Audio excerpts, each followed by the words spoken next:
ক্লাসে তোমাদেরকে আমি পার্ট বি এর অঙ্কগুলো করতে বলছিলাম। এমন কোন অঙ্ক আছে এর মধ্যে আমি করে দেওয়ার পর বাকি যেগুলো তোমাদেরকে করতে বলছিলাম এর মধ্যে আনসার মিলে নাই? এমন কি কোনো অঙ্ক আছে তোমাদের কারো? না না, মিলছে সবই। কত নাম্বারটা মিলে স্যার নাই বলো তো? সবগুলাই মিলছে আমার। হ্যাঁ,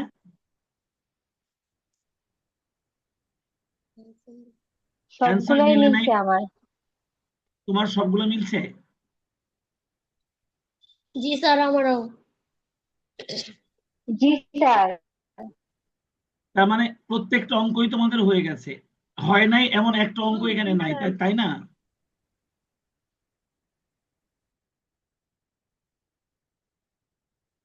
সবকটা অঙ্কই পারছো পার্ট বি এর? জি স্যার। তাহলে আমি আজকে পার্ট সি এর আলোচনাটা শুরু করতে পারি।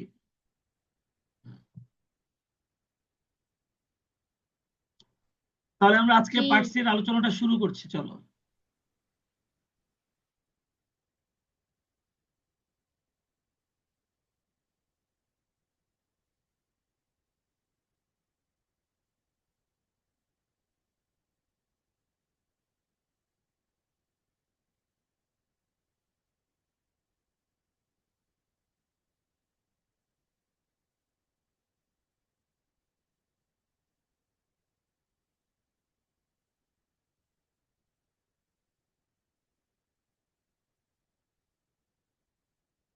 এবার আমরা পার্ট সি তে যে কাজটা করব, তোমরা জানো যে ওয়ার্কিং ক্যাপিটাল বের করার জন্য আমাদের কারেন্ট অ্যাসেট লাগবে এবং কারেন্ট লায়াবিলিটিস লাগবে। তো পার্ট বি তে যতগুলো অঙ্ক আমরা করলাম সবগুলো অঙ্কের মধ্যে ওনারা কারেন্ট অ্যাসেট এবং কারেন্ট লায়াবিলিটিস না দিয়ে দিয়েছে, কিন্তু পার্ট সি তে যে অঙ্কগুলো আমরা করব সেখানে ওনারা কারেন্ট অ্যাসেট এবং কারেন্ট লায়াবিলিটিস দিবে না। কারেন্ট অ্যাসেট এবং কারেন্ট লায়াবিলিটিস না দিয়ে তার বদলে ওনারা তোমাদেরকে দুইটা ইনফরমেশন দিবে। প্রথমে ওনারা দিবে এমন কিছু ইনফরমেশন যেটা দিয়ে তুমি প্রতিষ্ঠানের অ্যানুয়াল টোটাল কস্ট বের করতে পারবে। ওনারা তোমাদেরকে কারেন্ট অ্যাসেট এবং কারেন্ট লায়াবিলিটি না দিয়ে তোমাকে ওনারা এমন কিছু ইনফরমেশন দিবে যে ইনফরমেশন থেকে তুমি এই প্রতিষ্ঠানের অ্যানুয়াল টোটাল কস্ট বের করতে পারবে। আর বি নাম্বারে তোমাকে আরেকটা ইনফরমেশন দিবে ওনারা, সেটা হচ্ছে ল্যাগ ইন পেমেন্ট।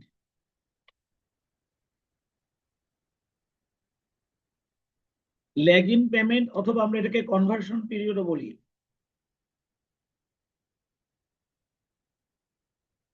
এই conversion period, lag in payment, এটার মানে হলো বিভিন্ন ধরনের খরচের জন্য আমরা কতদিন সময় হাতে পাই বা আমরা বাকির সুবিধা পাই, সেটাকে আমরা ল্যাগ ইন পেমেন্ট বা কনভার্সন পিরিয়ড বলি। তাই একটু আগে তোমরা পার্ট বি এর যতগুলো অঙ্ক করেছো সবাই যদি পরিশ্রম করে সব অঙ্ক হাতে হাতে সাথে সাথে করে ফেলো, তাহলে ফোর্থ ইয়ারের এই পুরো কোর্সটা সুন্দরভাবে কমপ্লিট করতে আমাদের খুব বেশি সময় লাগবে না। কিন্তু যদি তোমরা নিজের অঙ্কগুলো না করো তাহলে আমি আগায় যাব, কিন্তু তোমাদের আগানো হবে না। সেই জন্য আমি প্রতিটা ক্লাসে যেগুলো তোমাদেরকে করার জন্য দিয়ে দিচ্ছি তোমরা কিন্তু করে ফেলবা। হচ্ছে কি হচ্ছে না নিজেরা করলেই বুঝতে পারবে। একটা অঙ্কও যদি না হয় তাহলে আমি সেই অঙ্কটা করাই নিয়ে তারপর আমি সামনে আগাবো। তো যাই হোক, যেহেতু তোমরা খুব সুন্দরভাবে ওই 9টা অঙ্ক কমপ্লিট করেছো পার্ট বি এর, তাহলে এখন আমরা পার্ট সি এর আলোচনাটা স্টার্ট করতে পারি। পার্ট বি এর আলোচনা স্টার্ট করতে গিয়ে আমি তোমাদেরকে বললাম যে আমরা আমাদের এখন যে অঙ্কগুলো করব সেই অঙ্কে ওনারা আমাদেরকে কারেন্ট অ্যাসেট এবং কারেন্ট লায়াবিলিটিসটা দিবে না। এই দুটো না দিয়ে ওনারা কি করবে, ওনারা আমাদেরকে এমন ইনফরমেশন দিবে যেখান থেকে আমরা অ্যানুয়াল টোটাল কস্ট বের করতে পারবো। আর ওনারা প্রশ্নের মধ্যে আমাদেরকে ল্যাগ ইন পেমেন্ট বা কনভার্সন পিরিয়ডটা দিয়ে দিবে। এই দুটো ব্যবহার করে কিভাবে আমরা কারেন্ট অ্যাসেট এবং কারেন্ট লায়াবিলিটিসটা বের করতে পারবো সেটা আমি আজকে তোমাদেরকে শেখাবো। এই তথ্য দুটো ওনারা আমাদেরকে দিয়ে দিবে। এবার আমরা এখান থেকে কারেন্ট অ্যাসেট এবং কারেন্ট লায়াবিলিটিস কিভাবে বের করব সেটা আমি তোমাদেরকে শেখাবো। তবে মনোযোগ দিয়ে দেখো, আমি কি করব, এখন কারেন্ট অ্যাসেট গুলোর নাম লিখবো এবং প্রত্যেকটা কারেন্ট অ্যাসেট আমরা কিভাবে বের করব সেটা আমি তোমাদেরকে দেখাবো এখানে সিস্টেমটা। এটা অবশ্যই তোমরা হাতে হাতে আমার সাথে সাথে করে নেবে। যেহেতু এই পার্ট সি এর অঙ্কে ওনারা আমাদেরকে কারেন্ট অ্যাসেট এবং কারেন্ট লায়াবিলিটি বলে দিবে না, আমাদেরকে এই কারেন্ট অ্যাসেট এবং কারেন্ট লায়াবিলিটি গুলো বের করে নিতে হবে। আর এটার জন্য ওনারা আমাদেরকে প্রশ্নের মধ্যে খালি দুটো ইনফরমেশন দিবে। একটা ইনফরমেশন দিবে এমন ভাবে যেখান থেকে তুমি অ্যানুয়াল টোটাল কস্টটা বের করতে পারবে, আর ওনারা কিছু ল্যাগিং পেমেন্ট বা কনভার্সন পিরিয়ড দিবে। এই দুটো তথ্যকে ব্যবহার করে তুমি কিভাবে কারেন্ট অ্যাসেট এবং কারেন্ট লায়াবিলিটিস গুলো বের করবে এখন সেটা দেখো। আমি প্রথমে কারেন্ট অ্যাসেট গুলো লিখছি। আমাদের টোটাল কারেন্ট অ্যাসেট কয়টা আছে আমি তোমাদেরকে সেটা দেখাচ্ছি।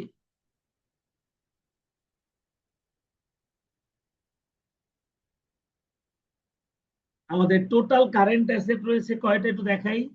এই কারেন্ট অ্যাসেট গুলোর মধ্যে এক নম্বরেই প্রথমেই আমাদের থাকবে হচ্ছে cash in hand. Cash in hand আমাদের জন্য একটা কারেন্ট অ্যাসেট, এটা এক নাম্বার আইটেম। আর এটা সরাসরি আমাদের প্রশ্নের মধ্যে দিয়ে দিবে ওনারা, সেজন্য আমি লিখে দিলাম গিভেন।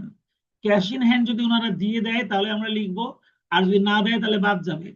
ক্যাশ ইন হ্যান্ড আমাদেরকে নির্ণয় করতে হবে না। দুই নম্বরে আমরা যেটা বের করবো সেটা হচ্ছে stock of raw materials.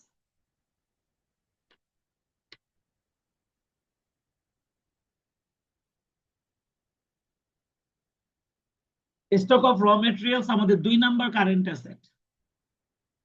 R stock of raw materials বের করার জন্য আমরা আমাদের সূত্রটা লিখতেছি। আমি সূত্রটা হচ্ছে অ্যানুয়াল ম্যাটেরিয়াল কস্ট ইনটু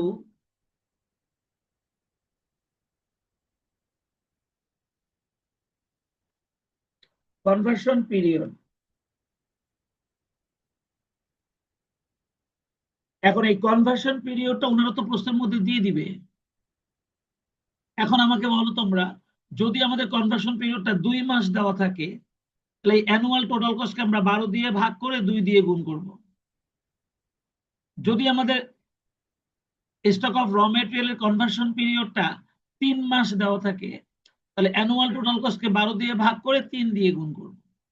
এই জন্য আমি কি করলাম, অ্যানুয়াল ম্যাটেরিয়াল কস্টের পাশে ইনটু কনভার্সন পিরিয়ডটা লিখে দিয়েছি। এখন কনভার্সন পিরিয়ডটা বিভিন্ন রকমের হতে পারে, কিন্তু এই খরচটা তো 1 বছরের। তাই যদি আমাদের কনভার্সন পিরিয়ডটা 1 মাস হয় তাহলে এটা 12 দিয়ে ভাগ 1 দিয়ে গুণ। যদি 1 সপ্তাহ হয় তাহলে 52 দিয়ে ভাগ 1 দিয়ে গুণ। এইভাবে আমরা এই স্টক অফ র ম্যাটেরিয়ালসটা বের করব। সেজন্য আমি সূত্রটা এইভাবে লিখলাম যে অ্যানুয়াল ম্যাটেরিয়াল কস্টকে তার কনভার্সন পিরিয়ডটা দিয়ে গুণ করতে হবে। কনভার্সন পিরিয়ড যদি 1 মাসের হয় তাহলে এটাকে 12 দিয়ে ভাগ করে 1 দিয়ে গুণ করতে হবে। যদি কনভার্সন পিরিয়ডটা 2 মাস হয় তাহলে 12 দিয়ে ভাগ করে এটাকে 2 দিয়ে গুণ করতে হবে। সেই জন্য আমি সূত্রটা এইভাবে লিখেছি, তোমরাও খাতায় নোট করে রাখো, পরে আস্তে আস্তে সবই বুঝতে পারবে। স্টক অফ র মেটেরিয়ালস এর পর 3 নম্বরে আমরা লিখবো স্টক অফ ফিনিশ গুডস।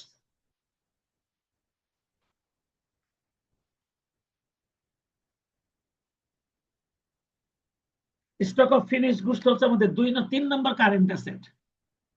আর এই কারেন্ট অ্যাসেটটা বের করার জন্য আমরা লিখবো সূত্রটা annual factory cost into conversion period.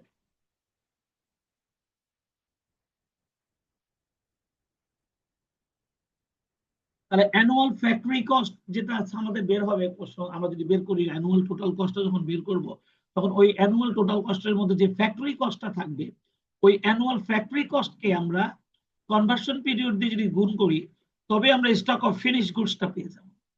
শুধুমাত্র অ্যানুয়াল ফ্যাক্টরি কস্টকে গুণ করতে হবে। এবার 4 নম্বরে হচ্ছে ওয়ার্ক ইন প্রসেস। এটা আংশিক সমাপ্ত পণ্য, কিন্তু আমি এই ওয়ার্ক ইন প্রসেসটাকে একটা কলম দিলাম কেন জানো? কারণ ওয়ার্ক ইন প্রসেস মানে হলো সেই মালের ব্যয় যেই মালটা সম্পূর্ণভাবে তৈরি করা হয়নি, আংশিক তৈরি করা হয়েছে। তার মানে এই মালটার খরচ নির্ণয় করতে গেলে বা এই কারেন্ট অ্যাসেটটা বের করতে গেলে তোমাকে এখন ম্যাটেরিয়াল, লেবার, ওভারহেড তিনটা খরচের ভিত্তিতে এটা বের করতে হবে। সেই জন্য আমি এখন যে কাজটা করছি, যে ওয়ার্কিং প্রসেসের আন্ডারে আমাদের তিনটা খরচ একসঙ্গে করে বের করতে হবে। প্রথমে ম্যাটেরিয়াল, আমি যা লিখতেছি এগুলো কিন্তু নোট, তাই তোমরা কিন্তু এটা অবশ্যই খাতায় তুলবে আমার সাথে সাথে, কারণ এই সূত্রটা ফলো করে কিন্তু আমি পার্ট সি এর বড় বড় অঙ্কগুলো করব। একটা দুইটা অঙ্ক করে দেওয়ার পর এরপর দেখবা যে আমি প্রশ্ন পড়লেই তোমরা নিজেরাই করতে পারবে। তাই এই সূত্রগুলো অবশ্যই তোমরা খাতায় তুলবে, যে আমরা ওয়ার্কিং ক্যাপিটাল বের করতে গিয়ে কারেন্ট অ্যাসেট গুলো যেগুলো বের করব, কোন কোন কারেন্ট অ্যাসেট বের করব, আর সেই কারেন্ট অ্যাসেট গুলো আমরা কিসের ভিত্তিতে বের করব, কোন সূত্রের মাধ্যমে বের করব, সেগুলো আমি এখন এখানে লিখতেছি। ওয়ার্কিং প্রসেস একটা কারেন্ট অ্যাসেট, তবে এই কারেন্ট অ্যাসেট বের করতে গেলে আমাদের তিনটা খরচের সমষ্টি বের করতে হবে, কারণ এই ওয়ার্কিং প্রসেসের মধ্যে ম্যাটেরিয়াল খরচও থাকে, লেবার খরচও থাকে, আবার ওভারহেড খরচও থাকে। তো যখন আমি ম্যাটেরিয়াল খরচটা বের করব, তখন আমার সূত্রটা হবে অ্যানুয়াল ম্যাটেরিয়াল কস্ট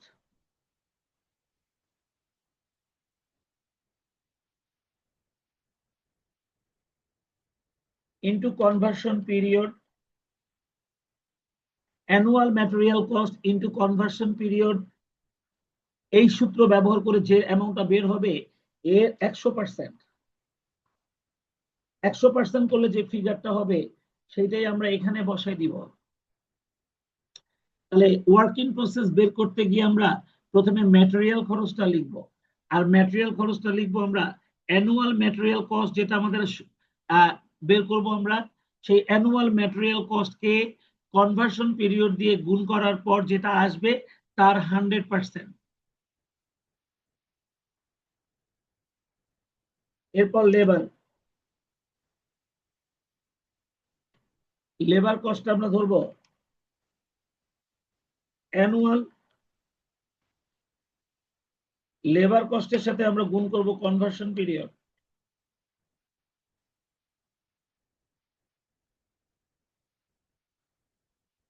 কনভার্সন পিরিয়ডটা প্রশ্নের মধ্যে দেওয়া থাকবে। এবার এটা গুণ করার পর যে ফিগারটা আসবে আমরা ধরবো এটার 50%, এটার 50% আমরা ধরবো। অর্থাৎ ম্যাটেরিয়াল কস্টের যা আসে তার 100% ধরতে হয়, আর লেবার কস্ট হিসেবে যেটা আসে তার 50% ধরতে হয়। এবার ওভারহেড, ওভারহেডটা বের করার জন্য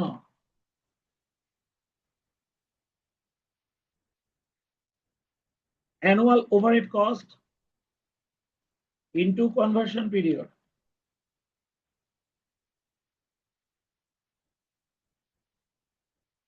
এবার যেটা আসবে এটারও আমরা ধরবো 50%। তার মানে ম্যাটেরিয়াল কস্ট সবসময় 100% ধরতে হয়, লেবার আর ওভারহেড কস্ট সবসময় 50% ধরতে হয়। তাহলে ওয়ার্কিং প্রসেস হচ্ছে আমাদের কারেন্ট অ্যাসেটের একটা ইম্পর্টেন্ট আইটেম, আর এটা বের করতে গেলে খালি একটা খরচের ভিত্তিতে বের করলে হয় না, ম্যাটেরিয়ালটা ধরতে হয় 100%, আর লেবার এবং ওভারহেডটা ধরতে হয় 50%। কেন 50% ধরতে হয়? কারণ ওয়ার্কিং প্রসেস মানে এখনো কাজটা শেষ হয়নি, কাজটা চলমান। যেহেতু কাজটা শেষ হয়নি, কাজটা সম্পূর্ণ হয়নি, তার মানে এটা একটা অসম্পূর্ণ প্রোডাক্ট। আর অসম্পূর্ণ প্রোডাক্টের ম্যাটেরিয়ালটা পুরোপুরি খরচ হয়ে যায়, খালি বাকি লেবার এবং ওভারহেড খরচটা পুরোপুরি হয় না। কতটুকু হয় আমরা জানি না, তাই আমরা 50-50 ধরি। কি বলছি বুঝেছো? এটা হচ্ছে সিস্টেম, এটাই ধরার নিয়ম। ফিনান্স আলাদা 100-100 ধরে, কিন্তু আমরা অ্যাকাউন্টিং আলাদা 50-50 ধরে, কারণ 100-100 ধরলে ওটার ওয়ার্কিং প্রসেস থাকে না, ওটা ফিনিশ স্টক হয়ে যায়। আর ফিনান্স আলাদা রিস্ক নিতে চায় না, তাই ওনারা 100-100 ধরে, কিন্তু আমরা এটাকে সবসময় 50-50 ধরি। তার মানে এই চ্যাপ্টারটা ম্যানেজারিয়াল ফাইন্যান্সের মধ্যেও আছে, সেখানে আবার ওনারা এই ম্যাটেরিয়াল, লেবার, ওভারহেড তিনটাকে ওনারা 100% ধরে। কিন্তু যখন আমরা অ্যাকাউন্টিং এর মধ্যে এই অঙ্কটা করব, তখন আমরা ম্যাটেরিয়ালটা 100% ধরলেও লেবার এবং ওভারহেডটা আমরা 50% ধরবো। যাই হোক, এই তিনটা খরচের সমষ্টি যেটা হবে এটাই হবে আমাদের ওয়ার্কিং প্রসেস বাবদ টোটাল কারেন্ট অ্যাসেট। তাহলে তোমরা খেয়াল করো, আমি কয়েকটা কারেন্ট অ্যাসেটের নাম লিখতেছি। কারেন্ট অ্যাসেটের মধ্যে ক্যাশ ইন হ্যান্ড, এটা 1 নম্বর কারেন্ট অ্যাসেট, এটা আমাদের প্রশ্নের মধ্যে দেওয়া থাকবে, না দেওয়া থাকলে আমরা এটা লিখবো না, এটা আমাদের বের করতে হবে না। 2 নাম্বার স্টক অফ র ম্যাটেরিয়ালস, এটা আমরা বের করব। আমাদের অ্যানুয়াল ম্যাটেরিয়াল কস্ট যেটা আমরা প্রশ্ন থেকে বের করব, তার সঙ্গে কনভার্সন পিরিয়ডটা গুণ দিলেই আমরা স্টক অফ র ম্যাটেরিয়ালটা পেয়ে যাব। স্টক অফ ফিনিশ গুডস, এটাও কারেন্ট অ্যাসেট। এটা বের করার জন্য আমরা অ্যানুয়াল ফ্যাক্টরি কস্টকে কনভার্সন পিরিয়ড দিয়ে গুণ করব। এবার ওয়ার্ক ইন প্রসেসটা যদি বের করতে চাই, তাহলে একটা খরচের ভিত্তিতে এটা বের করা যায় না। এটা বের করার জন্য আমরা প্রথমে ম্যাটেরিয়ালটা বের করব। অ্যানুয়াল ম্যাটেরিয়াল কস্টের সঙ্গে কনভার্সন পিরিয়ড গুণ, তার সঙ্গে 100%। লেবার কস্টটা যখন ধরবো, অ্যানুয়াল লেবার কস্টের সঙ্গে কনভার্সন পিরিয়ড গুণ ইন্টু 50%। আর যখন ওভারহেডটা ধরবো, অ্যানুয়াল ওভারহেড কস্টের সঙ্গে কনভার্সন পিরিয়ড গুণ ইন্টু 50%। আর এই তিনটা যোগ করলে যে অ্যামাউন্টটা হবে, ওটাই হবে আমাদের ওয়ার্ক ইন প্রসেস, যেটা কিনা আমাদের 4 নাম্বার কারেন্ট অ্যাসেট। 5 নাম্বার এবং সর্বশেষ কারেন্ট অ্যাসেট হচ্ছে 5 নাম্বার এবং সর্বশেষ কারেন্ট অ্যাসেট হচ্ছে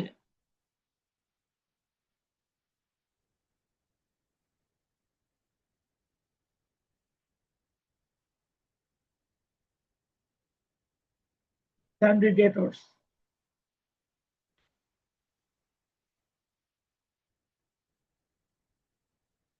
সানডে ডেটর্স 5 নাম্বারটা হচ্ছে দেনাদার। আর এই সানডে ডেটর্সটা আমরা বের করি সব সময় অ্যানুয়াল টোটাল কস্টের ভিত্তিতে। তবে মনে রেখো, কখনো কখনো কেউ কেউ অ্যানুয়াল টোটাল সেলস এর অ্যানুয়াল ক্রেডিট সেলস এর ভিত্তিতেও ধরে। তার মানে অ্যানুয়াল ক্রেডিট সেলস এর ভিত্তিতে ধরলেও হবে, আবার অ্যানুয়াল টোটাল কস্টের ভিত্তিতে ধরলেও হবে। তবে দুইটার ভিত্তিতে ধরলে কিন্তু রেজাল্ট এক হবে না, আলাদা হবে, কিন্তু অঙ্ক দুইটাই হবে। তার মানে সানডে ডেটর্স এর কস্টটা কোন রাইটার অ্যানুয়াল টোটাল কস্টের ভিত্তিতে ধরে, আবার কোন রাইটার অ্যানুয়াল ক্রেডিট সেলস এর ভিত্তিতে ধরে। তোমরা মনে রাখবে, এই দুইটার যে কোনোটার ভিত্তিতে ধরলেই হয়, কিন্তু আমরা সবসময় অ্যানুয়াল টোটাল কস্টের ভিত্তিতে ধরবো। আমরা সবসময় অ্যানুয়াল টোটাল কস্টের ভিত্তিতে ধরবো, আর এটাই সবচেয়ে বেশি যুক্তিযুক্ত। আর এটা ধরার জন্য এটার সঙ্গে আমরা ইনটু করব কনভার্সন পিরিয়ড।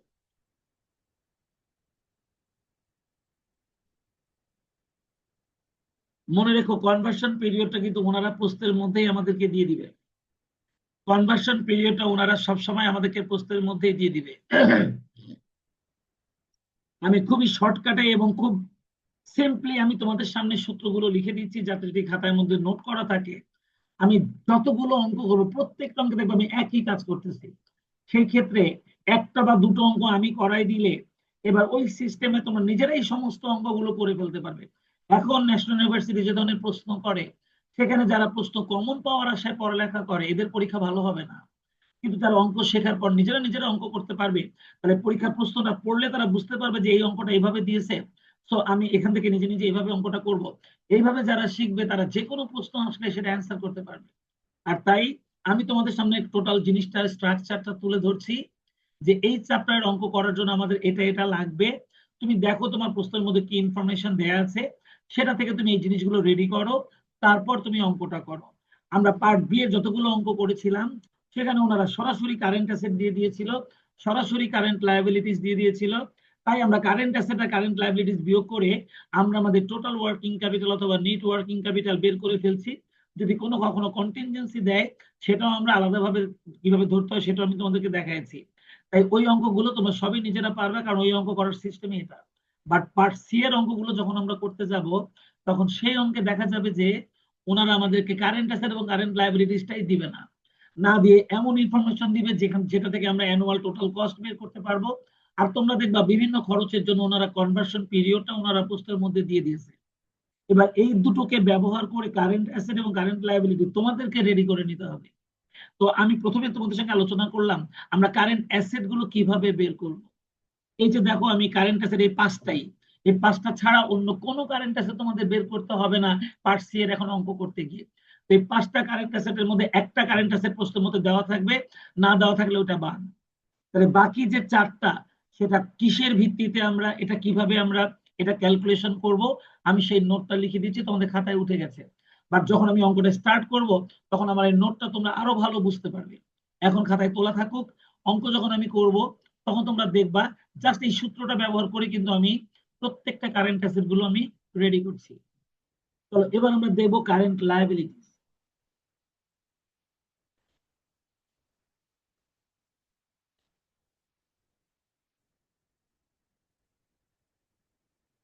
এবার আমরা কারেন্ট লায়াবিলিটিস গুলো কিভাবে বের করবো এবং কোন কোন কারেন্ট লায়াবিলিটিস আমরা এখান থেকে বের করব, চলো সেটা দেখি। আমরা কারেন্ট লায়াবিলিটিস বের করতে গিয়ে আমরা প্রথমেই বের করব ক্রেডিটর্স বা সানডি ক্রেডিটর্স। আর এই ক্রেডিটর্সটা বের করতে হয় অ্যানুয়াল ম্যাটেরিয়াল কস্টের ভিত্তিতে, annual material cost into conversion period.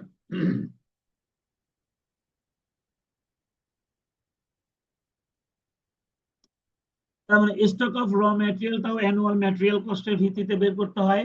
Work in প্রসেসের মধ্যেও অ্যানুয়াল ম্যাটেরিয়াল কস্ট ব্যবহৃত হয়। আবার ক্রেডিটর্স নির্ণয় করতে গিয়েও অ্যানুয়াল ম্যাটেরিয়াল কস্ট ব্যবহৃত হয়, কিন্তু এদের কনভার্সন পিরিয়ড গুলো ভিন্ন ভিন্ন থাকে। আর এর জন্যই আমাদের অ্যামাউন্ট গুলো ভিন্ন ভিন্ন আসবে। তাহলে আমরা ক্রেডিটর্স বের করতে গিয়ে প্রথমে, সরি, কারেন্ট লায়াবিলিটিস বের করতে গিয়ে আমরা প্রথমে ক্রেডিটর্স বের করব। আর ক্রেডিটর্স বের করার জন্য আমরা অ্যানুয়াল ম্যাটেরিয়াল কস্টকে কনভার্সন পিরিয়ডটা দিয়ে ভাগ করব। 2 নম্বরে ওয়েজেস বা লেবার পেয়েবল, একই কথা। ওয়েজেস বা লেবার পেয়েবল এই কথাটা মানে হচ্ছে মজুরি বা লেবার খরচে যে অংশটুকু বকেয়া থাকে। তোমরা ভালো করেই জানো লেবার এবং ওয়েজেসটা হচ্ছে খরচ, আর খরচ বকেয়া থাকলে তাকে আমরা কারেন্ট লায়াবিলিটিস বলি। তাহলে মজুরি বা লেবার আমরা কত মাসের বাকির সুবিধা পাই সেটাকে কনভার্সন পিরিয়ড বলা হয়। আর এটা ওনারাই আমাদেরকে প্রশ্নের মধ্যে বলে দিবে। আর সেই কনভার্সন পিরিয়ডকে ব্যবহার করে আমরা ওয়েজেস পেয়েবল বা লেবার পেয়েবলটা বের করব। আর এটা বের করার জন্য আমাদের লাগবে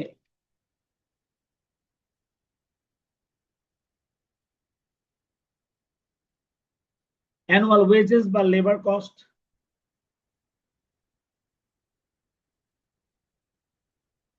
ইনটু কনভার্সন পিরিয়ড। আমাদের লাগবে অ্যানুয়াল ওয়েজেস অথবা labour cost into conversion period. তাহলে এই অ্যানুয়াল লেবার কস্ট বা ওয়েজেস কস্ট এটা ওনারাই আমাদেরকে একদম শুরুতেই আমি বলেছি এমন ভাবে ওনার ইনফরমেশনটা দিবে যেখান থেকে আমরা এই অ্যানুয়াল টোটাল কস্টটা বের করতে পারবো। আর এটাই আমরা আগে বের করে নেব। কনভার্সন পিরিয়ডটা প্রশ্নের মধ্যে দেওয়া থাকবে। আর এই দুটো ব্যবহার করে আমরা কারেন্ট অ্যাসেট বের করব, কারেন্ট লায়াবিলিটিস বের করব। এরপর কারেন্ট অ্যাসেট থেকে কারেন্ট লায়াবিলিটিস বিয়োগ করে আমরা ওয়ার্কিং প্রসেসটা আমাদের আমাদের এই ওয়ার্কিং ক্যাপিটালটা আমরা নির্ণয় করব। তো এই জিনিসটাই আমি তোমাদেরকে দেখাচ্ছি। আর এই স্ট্রাকচারটা মনে রাখতে পারলেই আমরা পার্ট সি এর অঙ্কটা আমরা করতে পারবো। যাই হোক, স্মৃতি বোধহয় আজকে আসতে পারেনি, সেই জন্য ও আমাকে রিকোয়েস্ট করেছিল যেন ক্লাসটা রেকর্ড করে, এই জন্য আমি ওর জন্য রেকর্ডটা করছি। রেকর্ডটা আমি ইয়েতে ইউটিউবে দেওয়ার পর আমি তোমাদের গ্রুপে দিয়ে দিব, তাহলে ও দেখে নিতে পারবে। কিন্তু মনে রেখো আমি কিন্তু প্রতিদিন রেকর্ড করবো না, তাহলে তোমরা নিয়মিত ক্লাসে আসবে না। আর নিয়মিত ক্লাসে না আসলে আমার ক্লাস করতে ইচ্ছা করে না। ইরেগুলার ছেলে পেলে আমি দুই চোখে দেখতে পারি না। সমস্যা থাকলে তাহলে আমি রেকর্ড করবো। এরপরে আসো 2 নম্বরটা লিখে ফেলছি, এবার 3 নম্বর। 3 নম্বর কারেন্ট লায়াবিলিটির মধ্যে আমাদের থাকবে হচ্ছে overhead payable.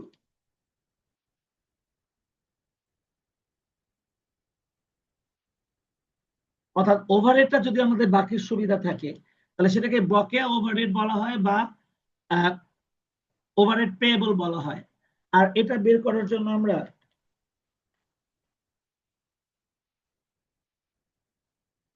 Annual overhead cost into conversion period, এই অ্যানুয়াল ওভারহেড কস্ট এবং কনভার্সন পিরিয়ড এইটা আমরা ক্যালকুলেশন করে বের করব কারেন্ট লায়াবিলিটিস। তাহলে দেখো এই 3টা কারেন্ট লায়াবিলিটিস আমাদেরকে ক্যালকুলেশন করে হয়তো বের করতে হতে পারে। আর 4 নম্বরে যে কারেন্ট লায়াবিলিটিসটা থাকে সেটা হচ্ছে ব্যাংক ওভারড্রাফট।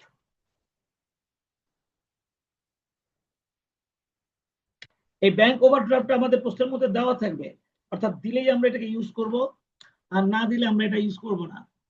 তো ব্যাংক ওভারড্রাফটটা আমাদের এটা দেওয়া থাকবে, না দেওয়া থাকলে আমরা এটা ব্যবহার করব না, কিন্তু 1 2 3 এই তিনটাই আমাদেরকে ক্যালকুলেশন করে বের করতে হবে। তাহলে তোমরা দেখো আমার স্ট্রাকচার বা নিয়মটা লেখা শেষ কত অল্প সময়ের মধ্যে আমরা লিখে ফেললাম। পার্টস এর একটা বড় অঙ্ক করতে গেলে তোমাকে প্রথমে ওনাদের দেওয়া ইনফরমেশন ব্যবহার করে অ্যানুয়াল টোটাল কস্টটা রেডি করে নিতে হবে। আর এই ল্যাগিং পেমেন্ট গুলো ওনারাই প্রশ্নের মধ্যে বলে দিবে, তুমি খালি পড়ে দেখে নিবা যে কনভার্সন পিরিয়ড গুলো দেওয়া আছে কিনা। এবার এই দুটোকে ব্যবহার করে তুমি এই কারেন্ট অ্যাসেট গুলো রেডি করবে, এই কারেন্ট লায়াবিলিটিস গুলো রেডি করবে। এবার এই কারেন্ট অ্যাসেটের যোগফল থেকে এই কারেন্ট লায়াবিলিটিস বিয়োগ করলেই তুমি ওয়ার্কিং ক্যাপিটাল পেয়ে যাবে। হ্যাঁ, যদি এখানেও কন্টিনজেন্সি থাকে সেটাও তোমরা আগের মতো টোটাল ওয়ার্কিং ক্যাপিটাল বের করার পর তার উপর কন্টিনজেন্সি ধরবে। খালি মনে রাখবা, কন্টিনজেন্সি ধরার সময় ব্যাংক ওভারড্রাফটটা আগে বাদ দেওয়া যাবে না, কন্টিনজেন্সি যোগ করার পর তারপর ব্যাংক ওভারড্রাফটটা বাদ দিতে হবে। এই আমি গতদিন কিন্তু তোমাদেরকে নোট লিখে দিয়েছিলাম, মনে আছে নাকি কথাটা? মনে আছে নাকি কথাটা? জি জি জি স্যার। স্যার। আচ্ছা বলো তো, এই যে আমি কারেন্ট অ্যাসেট এবং কারেন্ট লায়াবিলিটি বের করার জন্য আমি যে কথাগুলো লিখেছি এগুলো কি তোমাদের খাতায় উঠে গেছে?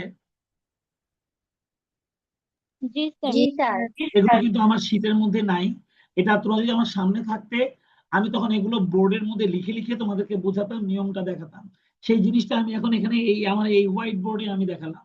এটা যদি তোমাদের খাতায় উঠে গিয়ে থাকে তাহলে এইটাই হচ্ছে আমাদের অস্ত্র, এইটাই হচ্ছে আমাদের ভিত্তি। এইটার উপর ভিত্তি করে আমরা পার্সি এর সমস্ত অঙ্ক করতে পারবো। এখন যদি আমি একটা অঙ্কের নমুনা দেখাই তাহলে তোমরা বুঝতে পারবে যে হ্যাঁ, যা আমরা এখানে লিখেছি একদম হুবহু এটাই ব্যবহার করে আমরা স্যার অঙ্কটা একটা করছি। কোয়েশ্চেন ছিল। বলো। স্যার কনভার্সন পিরিয়ড অ্যাসেট আর লায়াবিলিটিস দুটার জন্য কি আলাদা আলাদা থাকবে? তোমার কথাটা পরিষ্কার শোনা যাচ্ছে, তুমি একটু জোরে বলো, মুখটা কাছে এনে বলো। বল হ্যাঁ বলো। অ্যাসেট এবং লায়াবিলিটিস দুইটার জন্য কি আলাদা আলাদা থাকবে? মানে কি আলাদা থাকবে? Conversion period? জি জি জি। হ্যাঁ, কনভার্সন পিরিয়ড প্রত্যেকটা আইটেমের জন্য আলাদা আলাদা থাকবে। ইভেন যদি ধরো স্টক অফ র মেটেরিয়ালে কনভার্সন পিরিয়ড নাই, তাহলে এটা আমাদের বের করতেই হবে না। যার কনভার্সন পিরিয়ড নাই সেটা আমরা বেরই করব না।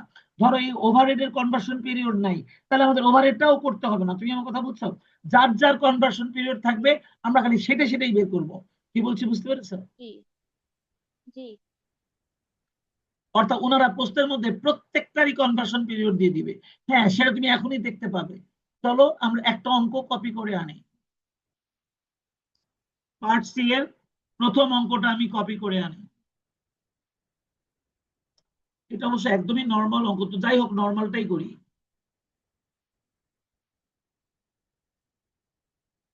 কারণ এখনই আমি তোমাদেরকে এটা বাড়ির কাজ দিব না, আমি কয়েকটা অঙ্ক করাবো, অন্তত 2 3টা অঙ্ক করাবো, তারপর আমি পার্ট সি এর বাড়ির কাজ দিব। আর এই পার্ট সিটা কমপ্লিট হলে কিন্তু আমাদের এই চ্যাপ্টারটা শেষ। এই হচ্ছে আমাদের 1 নাম্বার একটা অঙ্ক।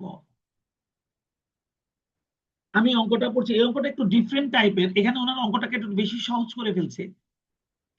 অত ওনারা ল্যাগিং পেমেন্টটাও দিয়ে দিয়েছে, আবার তার টাকার পরিমাণটাও বলে দিয়েছে। আমি একটু প্রশ্নটা পড়ছি, তোমরা একটু দেখো। অ্যানুয়াল টোটাল কস্টটা যাতে আমাদের না বের করতে হয় সেই জন্য ওনারা এই প্রশ্নটাকে একটু ইজি করে দিয়েছে। তবে হ্যাঁ, এর একটা প্রশ্ন আমার বানানো না, কোনো না কোনো পরীক্ষাতে এসছে কোনো না কোনো ডিপার্টমেন্টের, আমি প্রয়োজন মনে করেছি তোমাদেরকে শেখানোর জন্য, আমি সেটা এখানে এনে দিয়েছি। বিভিন্ন টাইপের সব রকমের অঙ্ক দিয়ে কিন্তু আমি এই লেকচার শিটটা তৈরি করেছি। অর্থাৎ এখানকার সবগুলো অঙ্ক করা থাকলে তোমাদের সব রকমের অঙ্ক সম্পর্কে ধারণা থাকবে। এবার এই সব রকমের মধ্যে যে কোনো এক রকমের অথবা যে কোনো এক রকমের মতো কোনো একটা অঙ্ক যদি তোমাদের পরীক্ষাতে দেয়, তোমরা এই বেসিক আলোচনার ভিত্তিতে সেটা নিজেরা করে ফেলতে পারো।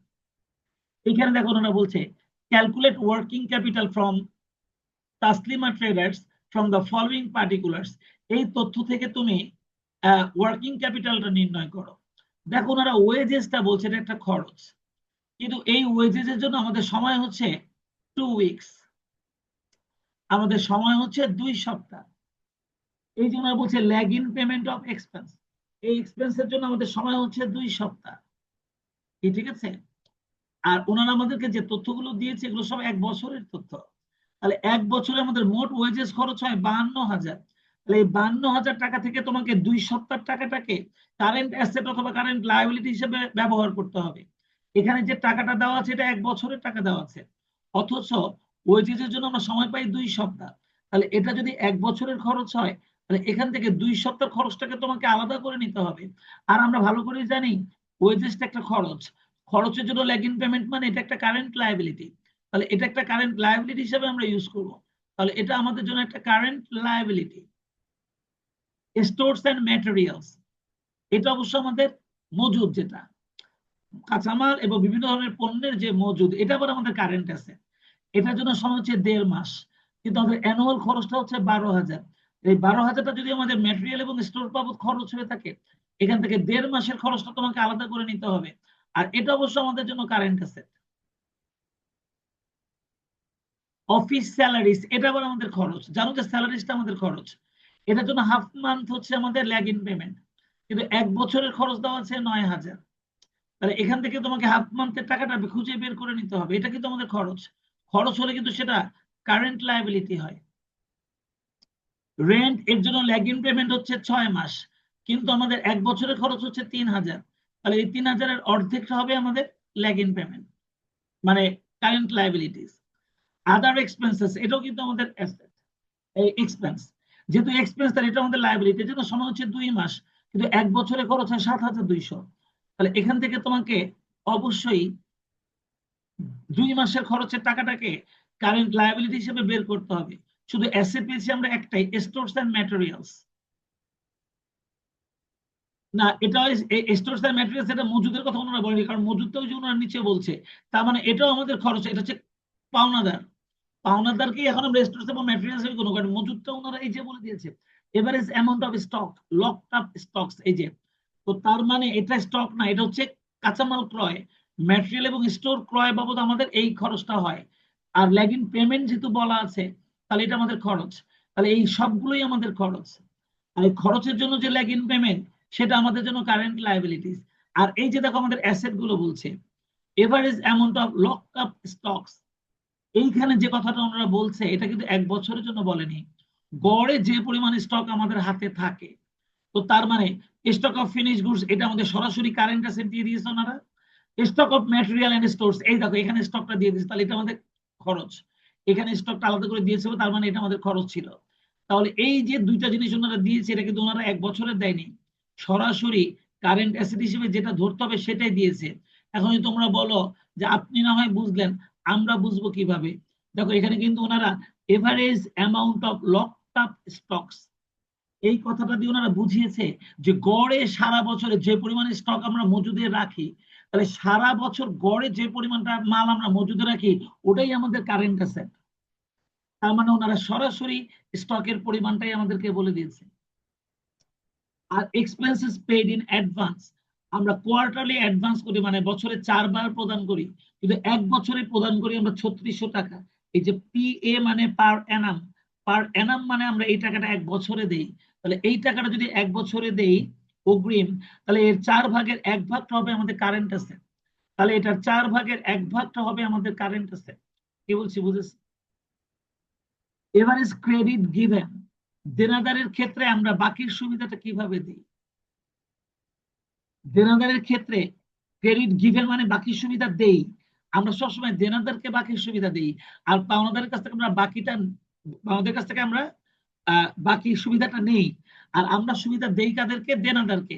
হোম মার্কেট, হোম মার্কেটে দেনাদারদেরকে আমরা 6 সপ্তাহ সময় দেই, অথচ বছরে আমরা তাদের কাছে মোট বিক্রি করি 62,400।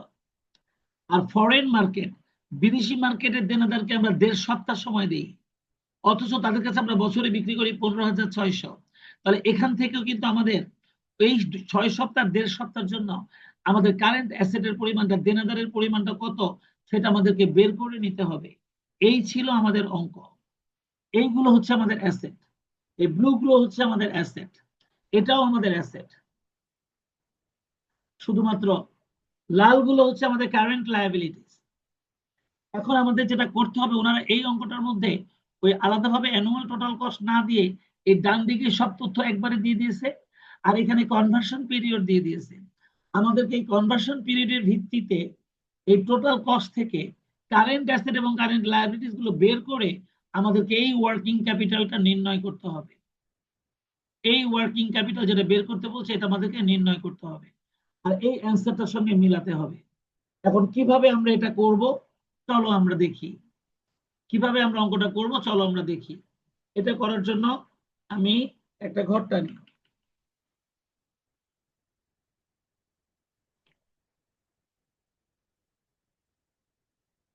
ক্যালকুলেশন অফ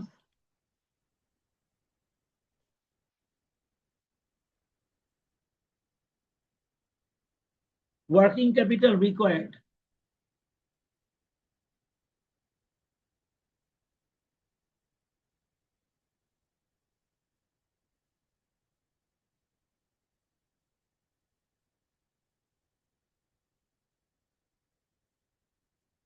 পার্টিকুলার টাকা টাকা এরকম একটা ঘর টানো।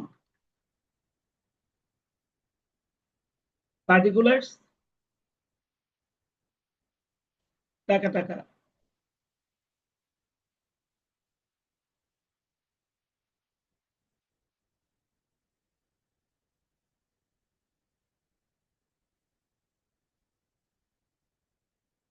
প্রথমে আমরা লিখবো কারেন্ট অ্যাসেট।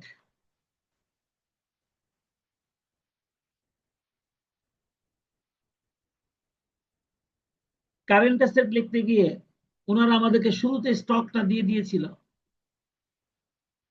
আর 2 মিনিট পর লাইনটা কেটে যাবে।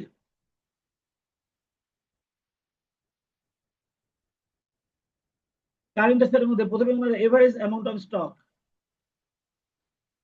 ওনারা যে আমাদের এভারেজ স্টকটা দিয়ে দিয়েছিল প্রশ্নের মধ্যে, ওই যে এভারেজ অ্যামাউন্ট অফ স্টক দেখছো, স্টক অফ ফিনিশ গুডস আর stock of material in and stores, এই যে দুইটা দিয়েছিল ওনারা। তো সেজন্য ওনাদের মতো করে আমরা লিখি average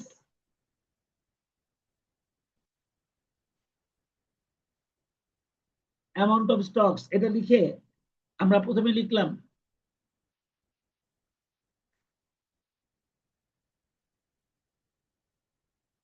stock of finish goods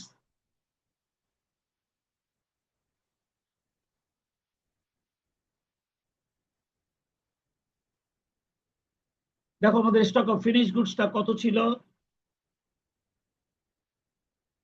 stock of finish গুডসটা ছিল 3000।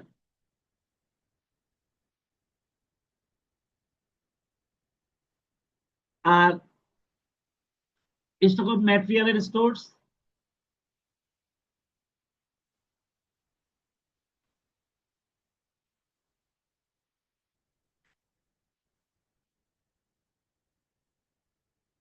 স্টক অফ ম্যাটেরিয়ালস এর স্টোরসটা কত ছিল 2600। তাহলে দুইটা মিলে আমাদের মোট অ্যাসেটের পরিমাণটা কত হলো, স্টকের পরিমাণ